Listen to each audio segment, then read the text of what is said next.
Hey there, class. Welcome. And if you guys might see, I've upped the ante a bit with my production. I don't think I'll always look and sound this good if you check out my awesome Rutgers background and my nice full sound. I'm actually in one of the Rutgers instructional design studios today, so just trying out some of the resources they have to offer to make better quality videos. So today I'm going to be giving some feedback on discussion forum 1, which was focused on the medical model. So just a couple of overview sort of macro points before we get into the questions and feedback. So the way I do this, there's a 4-point grading system. The rubric is available online at the top of the main Moodle page. So it's a 4-point system. So if you get a 4, that means you got 100 essentially for this forum. There are, I believe, 4 or 5 forums at 4% each. So you could think about it as if you get full credit, you get 4 points towards your final grade. The commenting, so the way I do it will be like this. I'll do a video kind of summarizing my content related to the discussion forum feedback. You may see some comments in your individual forums from me in written form as well. If I needed to kind of correct something in the moment, I did usually provide some kind of piece of individual feedback, or sometimes I need a question answered, like a follow-up. Maybe perhaps the question was not answered fully. So definitely check back to see if I left any feedback, but this is also sort of a summative feedback for the entire forum. So we're actually going to start with question 2, and I'm going to read it here. It is, describe one benefit of having asylums for people with mental illness and one drawback of the asylum model, and give one major historical reason for the downfall of asylums. Okay, so a couple of people highlighted the obvious points that it was a much safer place, compared to where people with mental illness and even developmental disabilities, for that matter, the conditions they were living at the time. Asylums were seen as sort of a safe haven, getting them off the streets. Tatiana did a nice job of outlining this, and also the structure was noted as well, giving somebody a purpose to their day, meals provided for them if they could not provide for themselves. So those were some of the base level positives of having asylums. Another one that Diana noted that was a really important one, in my opinion, was the valued social roles. So I mentioned in the lecture, and it was, I think, echoed in the video, that the asylums were primarily agrarian at that time, and that giving people responsibilities of working in agriculture or meal prep or with the farm animals, these were sort of self-sustaining entities, homesteads of sorts. And when you pitched in, it's sort of like that clubhouse mentality. You feel like a part of the place. And since there was not really great plans for discharging people, it was probably for the best, to have that valued social role of at least feeling like you identify as something of importance. It was also a place of serenity, or at least seen as in the beginning, where people did not have responsibilities because they felt like removing responsibility was the best way to help people, lead a life of, somewhat decent quality.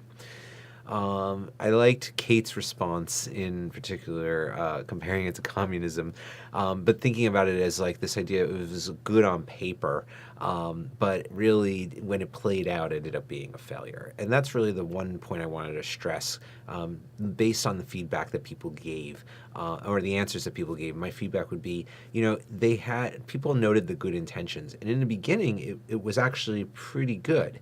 But what happened was, as time went on, it became harder and harder to keep that model self-sustaining.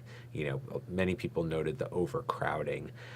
which is the main point that Tiffany, I think, noted as well, that once it got to that point, the conditions deteriorated significantly.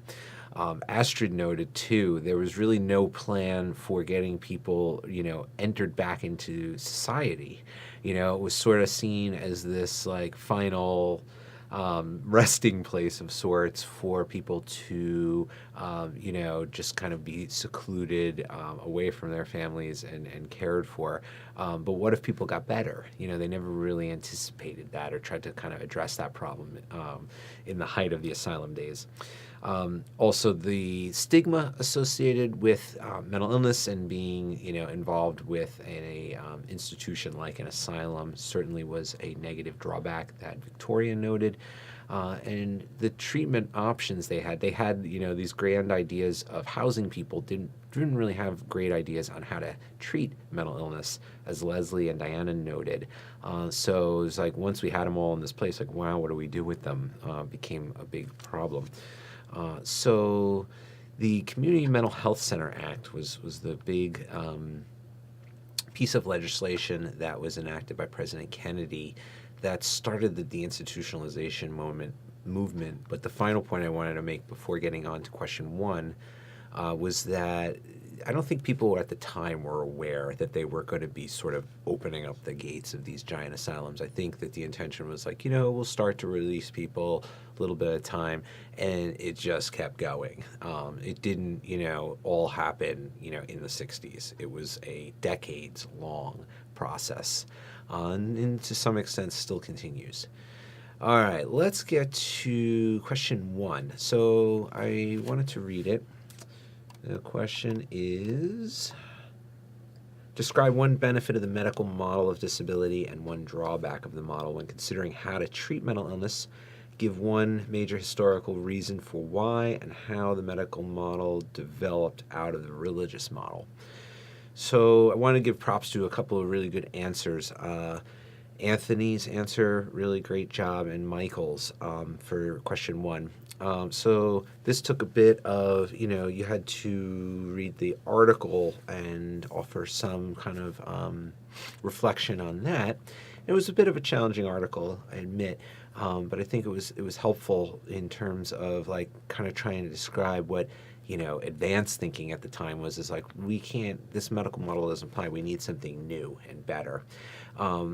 Some people, just kind of back to a macro point real quick, some people's answers sort of, in opposite of the first week where people introduced themselves and talked about their vision of recovery, which I thought the answers were really full and had a lot of depth.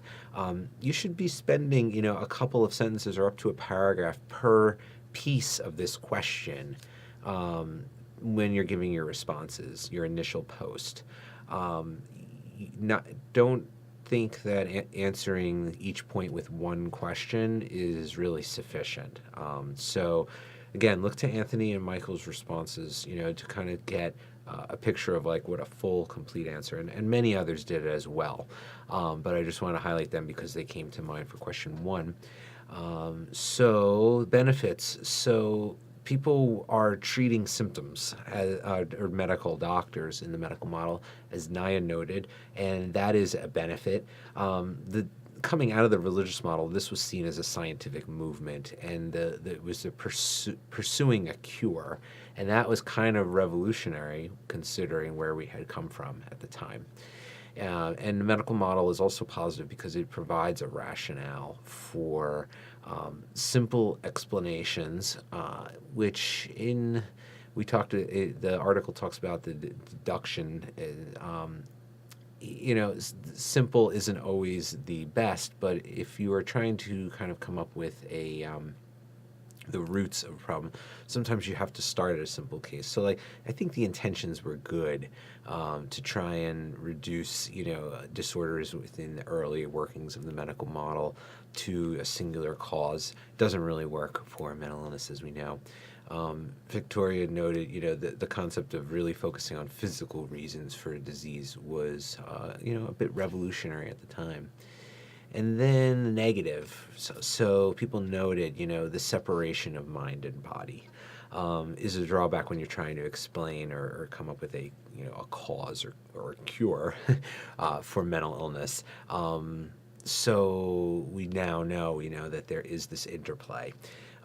It's generally speaking an ineffective model to fully explain or help somebody with mental illness. It helps in some ways, but not most ways.